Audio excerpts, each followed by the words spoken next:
Hello అందరికీ. Welcome to Spandu's cooking zone. ఇవాల్టి recipe Mysore bonda. ఈ వీడియోని స్కిప్ చేయకుండా లాస్ట్ వరకు చూడండి. ఫస్ట్ ఒక బౌల్ తీసుకొని ఒక కప్పు పెరుగు వేసుకోవాలి. ఆయిల్ 2 టేబుల్ స్పూన్స్ యాడ్ చేసుకొని, షుగర్ 1 టేబుల్ స్పూన్ యాడ్ చేసుకోవాలి.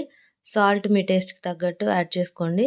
బేకింగ్ సోడా 3/4 స్పూన్ యాడ్ చేసుకోవాలి. నెక్స్ట్ 1 ½ కప్పు మైదా పిండిని యాడ్ చేసుకొని బాగా మిక్స్ చేసుకోవాలి ఇవన్నీ.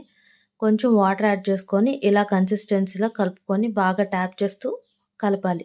కలిపి ఒక 3 అవర్స్ పక్కన పెట్టండి. 3 అవర్స్ తర్వాత చూసారు కదా ఎలా ఫ్లఫీగా ఉందో. కావాలంటే ఇందులోకి అల్లం ముక్కలు, పచ్చిమిర్చి ముక్కలు కూడా యాడ్ చేసుకోవచ్చు. నెక్స్ట్ స్టవ్ మీద డీప్ ఫ్రైకి ఆయిల్ పెట్టుకొని కొంచెం ఆయిల్ వేడెక్కాక కొంచెం హ్యాండ్ని వాటర్తో తడుపుకొని మామూలుగా పునుగులు ఎలా వేస్తామో అలా వేసుకొని ఇలా కలుపుతూ ఉంటే ఈవెన్‌గా కుక్ అవుతాయి. మంచి కలర్ వచ్చాక బంగారు రంగులోకి వచ్చాక తీసి ప్లేట్‌లోకి సర్వ్ చేసుకోండి. ఇందులోకి పల్లి చట్నీతో గానీ, అల్లం చట్నీతో గానీ తింటే చాలా టేస్టీగా ఉంటదండి.